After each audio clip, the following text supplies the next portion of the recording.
موسیٰ علیہ السلام نے اپنی قوم سے فرمایا تھا ان تکفروا انتم ومن فی الارض جمیعا، آیت نمبر 8 دیکھیے، اور کہا موسیٰ علیہ السلام نے کہ اگر تم انکار کرو گے، ناشکری کرو گے، اور وہ لوگ جو زمین میں ہیں سب کے سب، سو بے شک اللہ رب العزت البتہ غنی ہیں، بے پرواہ ہیں، تعریفوں والے ہیں، اسے کوئی ضرورت نہیں ہے۔ میرے دوستو، اگر ساری دنیا کے سارے انسان مل کر بھی اللہ کی ناشکری کریں تو اللہ تبارک و تعالیٰ کو پرواہ نہیں ہے، اللہ کو کوئی ٹینشن نہیں ہے کہ کوئی دنیا میں اللہ کا شکر ادا کرنے والا ہو، کیونکہ اللہ تبارک و تعالیٰ خود تعریفوں والے ہیں، اور اربوں خربوں بلکہ اس سے بھی زیادہ کی تعداد میں ملائکہ جو ہیں وہ آسمان پر، دنیا میں ہر جگہ پر اللہ کی کیا کرتے رہتے ہیں؟ حمد و ثنا بیان کرتے رہتے ہیں۔ اب حضرت موسیٰ علیہ السلام نے 2 باتیں بلکہ 3 باتیں اور ارشاد فرمائی۔ ایک بات تو یہ فرمائی، الم یأتکم نبأ الذین من قبلکم، کیا تمہارے پاس تم سے پہلے لوگوں کی خبر نہیں آئی؟ کیا تمہارے پاس تم سے پہلے لوگوں کی خبر نہیں آئی؟ یعنی قوم نوح کی، قوم عاد کی اور قوم ثمود کی، اور ان لوگوں کی من بعدہم جو کہ ان کے بعد ہیں۔ کیا مطلب ہے اس کا؟ کہ اللہ تبارک و تعالیٰ نے انہیں کتنی نعمتیں عطا فرمائی تھی۔ قوم عاد، قوم نوح، قوم ثمود، یہ تینوں قومیں ایسی ہیں جو دنیا میں سب سے زیادہ جری اور طاقتور تھی، اور ان کو اللہ رب العزت نے ہر طرح کے مال اور اسباب سے نوازا تھا، اور فرمایا والذین من بعدہم، اور جو ان کے بعد آئے ہیں ان کو بھی اللہ رب العزت نے نعمتوں سے نوازا تھا۔ اللہ فرماتے ہیں لا یعلمہم الا اللہ، نہیں جانتا ان کو مگر اللہ۔ قرآن مجید میں اللہ تبارک و تعالیٰ نے پہلی امتوں کے واقعات بیان کیے ہیں، لیکن تفصیلی معاملات جو ہیں ان کے وہ کون جانتا ہے؟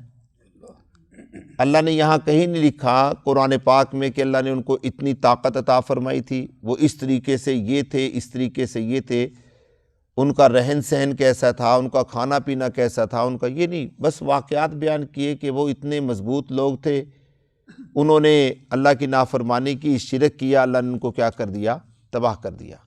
لیکن اصل حقیقت کیا ہے کہ انہیں اللہ رب العزت نے کتنا رہن سہن اور کتنی فراوانی عطا کی تھی، اس کے بارے میں اللہ قرآن میں ارشاد فرماتے ہیں لا یعلمہم الا اللہ، نہیں جانتا ان کو مگر کون؟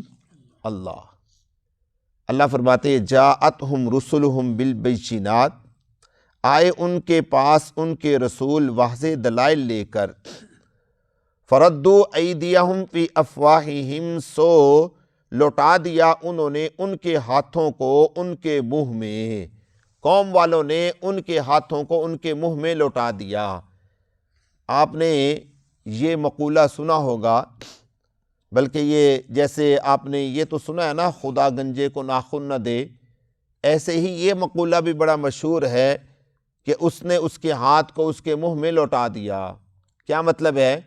الٹے پاؤں بھیج دیا، الٹے قدم بھیج دیا، یعنی اس کی بات کا رسپانس نہ دیا، اس کی بات کو اس نے قبول نہیں کیا۔ تو قوم والوں نے ان حضرات کو، انبیاء علیہ السلام کی باتوں کو رسپانس نہ دیا، ان کو الٹے قدم، الٹے پاؤں، الٹے ہاتھ واپس کیا کر دیا؟ بھیج دیا۔ وقالو، اور انہوں نے کہا انا کفرنا، بے شک ہم نے ناشکری کی یا ہم نے کفر کیا، بما ارسلتم، اس چیز کے ساتھ جس کے ساتھ تم کو بھیجا گیا تھا، وَإِنَّا لَفِي شَكٍّ مِّمَّا تَدْعُونَنَا إِلَيْهِ مُرِيبٍ، اور بے شک ہم البتہ شک میں ہیں ان چیزوں کے بارے میں جن کی طرف تم ہمیں پکارتے ہو، ہمیں تمہاری باتوں پر اعتماد نہیں ہے۔ تم جو اللہ کی توحید کو بیان کرتے ہو، تم اللہ کی وحدانیت کو بیان کرتے ہو، تم جو رسالت کے تذکرے کرتے ہو، تم جو جنت اور جہنم کا تذکرہ کرتے ہو، ہمیں اس پر یقین اور اعتماد نہیں ہے۔ اور شک بھی ایسا الیہ مریب جو مزید شک ڈالنے والا ہو،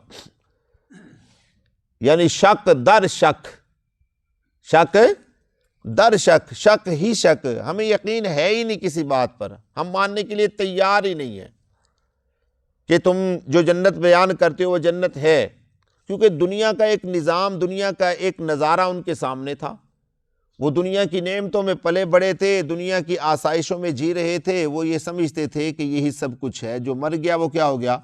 ختم، بس۔ کیونکہ دنیا میں اکثر لوگوں کا یہ عقیدہ اور نظریہ اب بھی ہے کہ جو آدمی مر جاتا ہے وہ کیا ہو جاتا ہے؟ ختم ہو جاتا ہے، اس کا سلسلہ بند ہو جاتا ہے، وہ مٹی ہو جاتا ہے، ریزہ ریزہ ہو جاتا ہے۔ یا لوگوں کا نظریہ یہ ہے کہ انسان ایک سرکل میں چل رہا ہے، ایک جنم سے دوسرے جنم میں، دوسرے جنم سے تیسرے جنم میں، یہ سلسلہ چلتا رہتا ہے۔ صرف ایک مسلمان ایسی جماعت ہے دنیا میں، ایمان والے لوگ، جن کا عقیدہ اور نظریہ یہ ہے کہ اللہ تبارک و تعالیٰ انسان کو مرنے کے بعد دوبارہ زندہ فرمائیں گے۔ بلکہ ہمارا تو ایمان یہ ہے کہ مرنے کے فوراً بعد انسان سوال و جواب کے لیے دوبارہ کیا کر دیا جاتا ہے؟ زندہ کر دیا جاتا ہے۔ مر ربو کا، تیرا رب کون ہے؟ ما دینو کا، تیرا دین کیا ہے؟ من نبیو کا، تیرا۔ اور میں ایک اور بات بتا دوں کہ یہ بھی اللہ کا کرم ہے ہمارے اوپر، یہ بھی اللہ کا کرم ہے ہمارے اوپر کہ مرنے کے فوراً بعد، قبر میں رکھنے کے فوراً بعد سوال جواب ہو جاتے ہیں۔ یہ بھی غور کریں، نکتے کی بات ہے کہ فوراً بعد سوال جواب ہو جاتے ہیں۔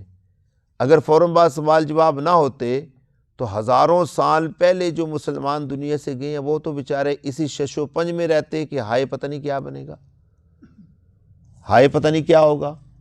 اللہ نے سوال جواب کیے، مہر لگا دی کہ بھائی تیرے جواب سارے ٹھیک ہیں، اس لیے تو اب اللہ کی نعمتوں کے اندر ہے۔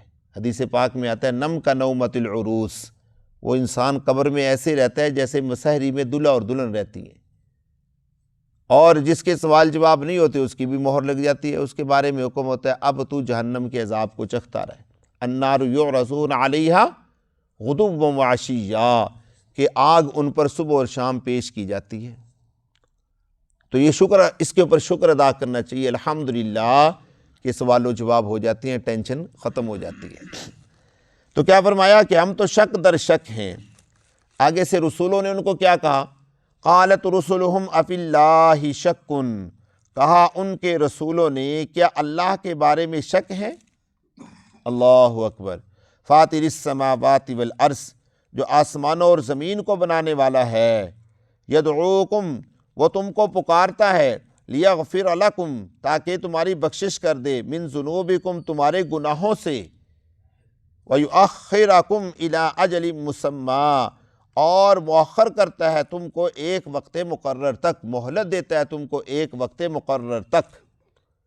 اللہ رب العزت نے وعدے فرما دیا، انبیاء نے کہا کہ بھائی اللہ کی ذات تو تمہیں اس لیے بلاتی ہے تاکہ تمہاری بخشش ہو جائے، تمہارے گناہ معاف ہو جائیں، اور پھر اس کے مزے کی بات یہ ہے کہ اس کے لیے اللہ مہلت بھی دیتا ہے۔ یہ انسان کی جو زندگی ہے نا، یہ انسان کے لیے کیا ہے؟ مہلت ہے، کہ جب تک انسان جی رہا ہے اس وقت تک مہلت ہے، جو ہی انسان کی آنکھ بند ہوئی انسان کی مہلت کیا ہو گئی؟ ختم ہوگی۔ جب تک ہم میرے دوستو زندہ ہیں ہم مہلت میں ہیں، اور جب ہم دنیا سے چلے جائیں گے ہماری مہلت کیا ہو جائے گی؟ ختم ہو جائے گی۔